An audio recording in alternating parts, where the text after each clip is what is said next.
నా ప్రియమైన బిడ్డా, నా మాటలు జాగ్రత్తగా ఆలకించుము. నేను నీకు ఎన్నోసార్లు చెప్పాను, నీవు నా మాట వినడం లేదు, లెక్క చేయడం లేదు. ఎందుకని? ఇప్పటికైనా పరవాలేదు, నా మాటలు జాగ్రత్తగా వినుము. ఏమిటంటే, నీవు నీ బిడ్డలు భవిష్యత్తు కోసం ఆలోచిస్తున్నావా? నీ బిడ్డల పరివర్తన ఎలా ఉందో గమనించావా? నీ బిడ్డలను మందిరమునకు తీసుకుని వెళుతున్నావా, లేదా ఇంటిలో వదిలిపెట్టి నీవు మాత్రమే దేవాలయమునకు వస్తున్నావా? నీ బిడ్డలను ఎలా పెంచుతున్నావో ఎప్పుడైనా ఆలోచించావా? నీవు చిన్నప్పటి నుండి నీ బిడ్డలకు భయము, భక్తి నేర్పించకపోతే వాళ్ళు చెడిపోవడానికి చాలా కారణాలు కనపడతాయి. ఒక సామెత చెప్పినట్లు, మొక్కే వంగ లేనిది మ్రానై వంగునా అని అంటూ ఉంటారు. అలాగా నీ పిల్లలను నీవే చెడిపుతున్నావు. కాబట్టి ఇప్పటికైనా కళ్ళు తెరిసి నీ బిడ్డలను జాగ్రత్తగా పెంచుము. చిన్నప్పటి నుండి నీ పిల్లలను పెంచకపోతే పెద్దాయిన తర్వాత నీ బిడ్డలు నీ మీద తిరగబడి నిన్ను చంపుతారు. కాబట్టి నీ బిడ్డలకు హృదయ పరివర్తన నేర్పించుము. నేర్పించకపోతే నీ బిడ్డలు చెడిపోయి చెడు స్నేహాలు పట్టి నశించిపోతారు.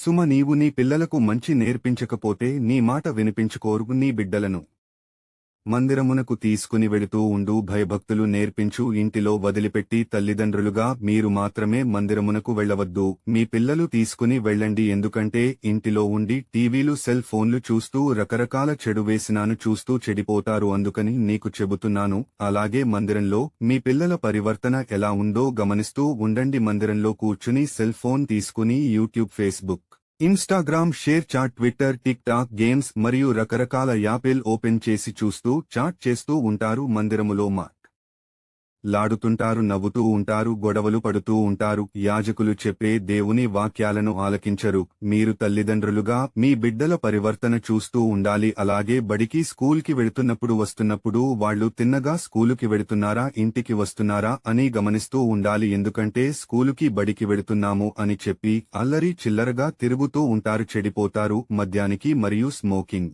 డ్రగ్స్ వీటికి బానిసైపోతారు. చెడు స్నేహాలు పట్టి చెడిపోతారు. అలాగే ఇంటికి వచ్చిన తర్వాత పుస్తకాలు తీసి చదువుతున్నారా లేదా అని గమనిస్తూ ఉండాలి. లేకపోతే మిమ్మల్ని మోసం చేసి వాళ్ల మోసపోతారు. నీ పిల్లలు ఎలా నడుచుకోవాలో, ఎలా జీవించాలో, ఎలా బ్రతకాలో నీ పిల్లలకు నేర్పించుము. బైబిల్ వాక్యము చదువు. సామెతలు గ్రంథము 24వ అధ్యాయము 6వ వచనము, బాలుడు నడువవలసిన త్రోవను వానికి నేర్పుము, వాడు పెద్దవాడైనప్పుడు దాని నుండి తొలగిపోడు. నా మాటలు విని ఇక నుండి మీ పిల్లలను జాగ్రత్తగా పెంచండి. అప్పుడు మీ పిల్లలు చెడిపోరు, పెద్దయిన తర్వాత మీకు గౌరవాన్ని తీసుకొస్తారు. ఆమెన్.